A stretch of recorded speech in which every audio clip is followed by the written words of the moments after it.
Hello, and welcome to the Revenge of the Drive-In commentary track for The Exorcist. We are doing the director's cut, formerly known as the version you've never seen. I think this is one of the most perfect movies ever made, but I've only seen it a handful of times. And I've never seen the director's cut. You know, William Friedkin. This is the case of a lot of the best horror movies, actually. They're made by people who aren't really horror filmmakers so much. I mean, we all love our George Romeros and our Wes Cravens and our John Carpenters. And I don't happen to like The Shining, but that's an example of... That's considered one of the best horror movies ever made. It's made by Stanley Kubrick, a guy who... That's like his only horror movie. And then this with Friedkin. And I know there are other examples. I can't think of them at this moment. But I guess I like...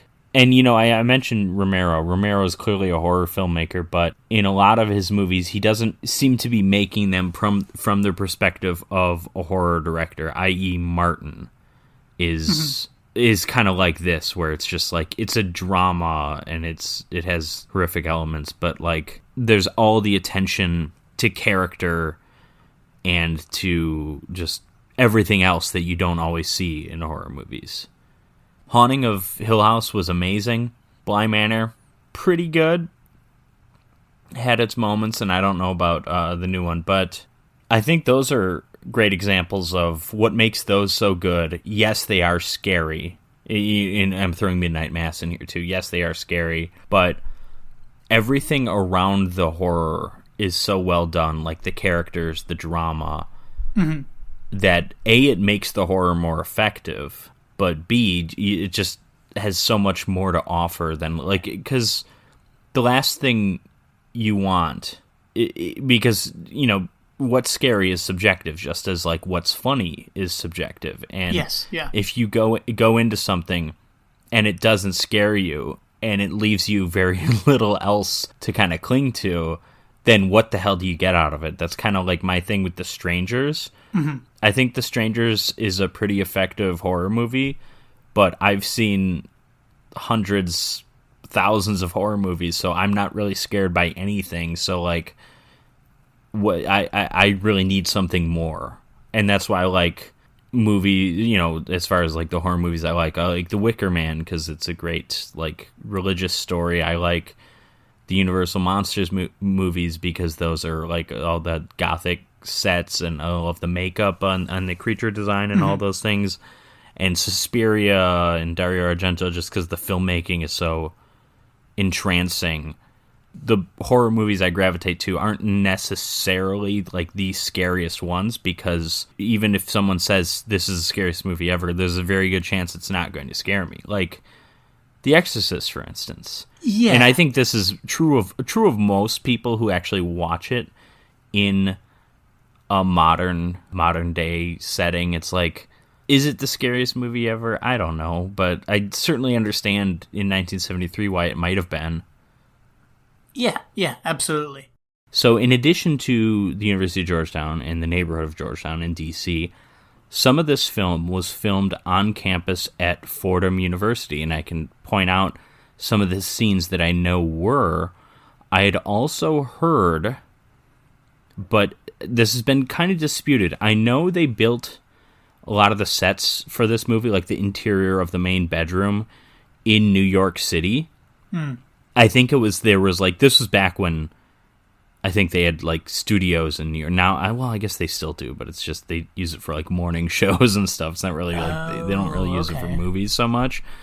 But I think they had it on like a Warner Brothers studio.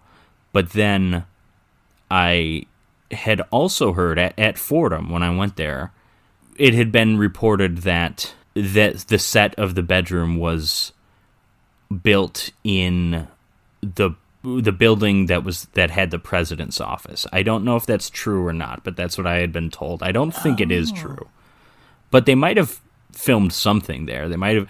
Well, I guess because they don't really use the campus, which they could have easily, because Fordham frequently, a lot of shows and movies would shoot there, and 90% of the time they were pretending to be another university. Fordham doubles for Harvard all the time. It doubles for Georgetown. Like any East Coast prestigious university, they'll shoot at Fordham because they have people in New York, and it's a closed campus, unlike Columbia, so they can shoot there easier. Gotcha. Like, I know when I was studying there, Madam President shot there frequently, Madam Secretary, excuse me, the Tay Leone show, and that was, it was supposed to be Georgetown. And then I know when I was there was also a James Franco feature film. I think it was James Franco and Jonah Hill, and it wasn't a comedy, believe it or not. But James Franco played like a serial killer or something. And I have never heard anything about this movie, and I don't remember the name of it.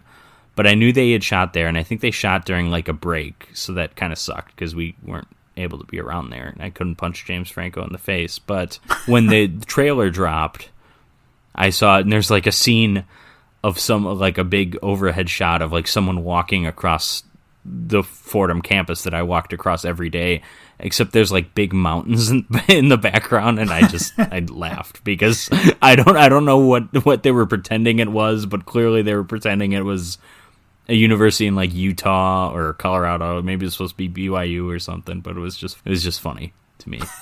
But yeah. Well, that's neat. You're kind of like a part of movie history, you know? Well, I mean, not you. Not really, because I can't even tell you the name of that movie. That movie is not a part of movie history, let alone me. No, but like other movies that filmed at Fordham. But yeah, I actually saw this movie recently. It was the 50th anniversary re-release. It was one of those Fathom events. It was introduced by the guy from TCM, the Mankiewicz guy, and it was great. It was nice to see this in the theater. It was not a packed house, which is fine. Yeah, that's no actually one was the way laughing when they weren't supposed to, because I've heard about the Exorcist re-release back when it was like originally re-released in like 2000 or something, around. Maybe it was the 30th anniversary, and that was the version you've never seen. Like, I think people went into that knowing this movie's reputation. I think now if you go and see The Exorcist in theaters, you probably just love the movie. You're not just like, hey, what's this? I've always heard about The Exorcist, let me go see it. No, you probably like, oh yeah, I love this movie, let me see it. You know, it's like when you and I saw 2001: A Space Odyssey in theaters. Like, you don't just take a flyer and see 2001 in theaters. You go into it because you've seen it before and you like it. And which, ironically, this movie was re-released in 2001. No, I would say Jason Miller, this guy, Father Karras, is just outstanding. And if I'm not mistaken, this was his first movie. I think he was like a mildly successful playwright. I think later on he became a very successful playwright. He certainly wasn't a known film actor, and for him to, and this is reflected even like when you see like the billing on the movie. It's like, okay, it's Ellen Burstyn because Ellen Burstyn was a big deal, Max von Sydow because he's an international film legend, and Linda Blair obviously. Like Jason Miller is like that, like the fifth person name, and it's like, what? He's kind of the star of this movie, if you ask me. Oh yeah, absolutely. Now, do you believe in ghosts? I don't know if we ever had this conversation before. You're right. I don't think we have. I say no, but I don't. But I'm not passionate. Like, oh my God, there's absolutely no such thing as ghosts. I think most of the time, people experience ghosts. It's power of suggestion or any number of reasons like that. But would it shock me if I were to encounter something that had no explanation? Like, no, I'd be like, okay, that was a ghost, I guess, but I don't know if it would be like a huge shattering of my worldview, you know? Mm-hmm. When I was a kid, I believed in ghosts, and this is a bit of a story, so buckle up. I used to live in Niagara Falls with my parents and my sister. Right. Every night, my Before mother you threw her over the falls. I did, yeah. And then she came back to haunt me. She damn it, she wasn't supposed to be in a barrel. But my mother used to come and tuck us into bed every night, right, in separate rooms. And I'm laying there. My mom comes and tucks me, and I'm like, 7 or something. And my mom walks away and leaves. She goes downstairs to hang out with my dad or whatever. And I see my sister walk past my bedroom door in the hallway. And I'm laying there for a couple of minutes, and I thought, well, that's not fair. If she gets to be up, I want to be up. And I go downstairs, and I say to my parents, I'm like, that's not fair that Emma's up, and I have to go to bed. And my parents kind of look at me and they're like, she's not up. And I'm like, yeah, I just saw her walk past the door. She's been dead for 40 years. Yeah. And I was like, yeah, I just saw her walk past the door. They're like, no, you didn't. And my mother's like, she's in bed. And we both walk back upstairs and she's sound asleep in her bedroom. And I'm like, that's weird. So I didn't really think about it again for like a decade. And then my dad and I are having dinner. We had just moved to Kingston in 2006. And we're having dinner. And I tell him this story. And he says to me, and I kid you not, he goes, I remember that story. He said, I had seen a little girl who looked a lot like your sister in that house multiple times. He said, and I never told you because I didn't want to scare you.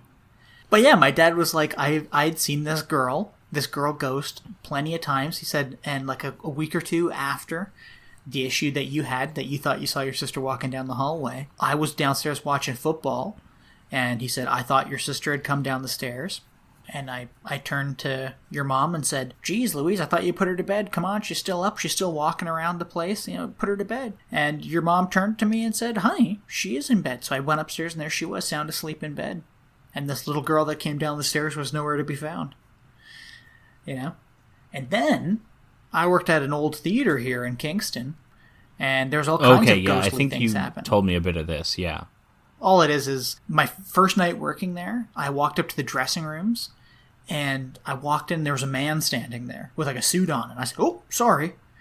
And I backed out, and it was like 2 o'clock in the morning, and I'm like, wait a minute, nobody's supposed to be in here. So I said, sorry, sir, just to let you know, the theater's closed, you have to leave. We have to clean this, yada, yada, yada. And I'm like, sir? And I pop back in, totally gone. There's nobody there. And then just stuff like that happened over the course of a couple of years. So yeah, so I think now I Kingston, like a lot of touristy cities, not that I mean, Kingston's a tourist city for like a Canadian family that can't afford to leave Canada, right? It's not like you know what I mean though. It's like listen, it's got as good a weather in all of Canada basically, and it's got water. It's pretty, but it's a bit of a touristy city as far as Canadian cities go. Mm-hmm. But like a lot of other cities, Kingston has the ghost tours. Do they highlight your theater in those ghost tours? Do you know? Did you ever see those people with the black robes and lanterns walking around outside of your theater? I don't know if I don't think so, but I'll tell you though. Remember the show Ghost Hunters? And there was like a big bald guy, and then like a guy with like black hair. I mean, listen, I know what all these shows are, but I don't know the difference between any of them, and it's like so I know vaguely what the show is, but there was one specifically called Ghost Hunters, and then they had like a spin-off show called Ghost Hunters International, but it was Ghost Hunters. Okay, I've heard of Ghost Hunters International in particular, yeah, but Ghost Hunters had come up to Kingston to film like a special, like an hour-long special in Kingston at Fort Henry and all around in like these carriageways. And back in the day, there used to be a television program on TV, of course, called Creepy Canada, and it was ghost stories about like in Canadian cities or in the woods across Canada, right? And they had a couple specials on Kingston because Kingston's a pretty old city as far as cities are concerned in Canada. Yeah, it's as old as Canadian cities get. Yeah, pretty much, yeah. Yeah, and there had been a fort here since like the late 1600s, early 1700s, So, yeah. But then some people claim that limestone attracts ghosts, or that it's like fuck's sake. Like all that bullshit, and Kingston's the limestone city. Now, if I were to create an impassioned argument against ghosts, if I really wanted to argue with you, which I don't, because like I said, I would believe if I experienced something. I just haven't experienced something, so I have no real reason to believe. Mm-hmm. But I guess my biggest question with ghosts is why? You know what I mean? Like, not every person who died haunts somebody or haunts a place, right? Obviously, because we've had billions of people die over the course of human history. Yeah. So, and then you hear about like, oh, it's the people that are ghosts, it's because they have unfinished business. And it's like, why is your unfinished business flickering the light on and off in some old bar? Like, you know what I mean? Like, what are ghosts? what makes a ghost, and what makes it act out? And I know I'm sure there's been books on this stuff, and people claim to know, but I guess, obviously we don't really know, because there's dispute as to whether or not they exist, and like I said, I'm not really sure they exist. But yeah, I don't know, like, if it were like, and it's like, is there like a religious aspect? Like, is it only Christian ghosts? Well, no. Mm-hmm. Okay, is it only religious ghosts? No, there's been ghosts of people who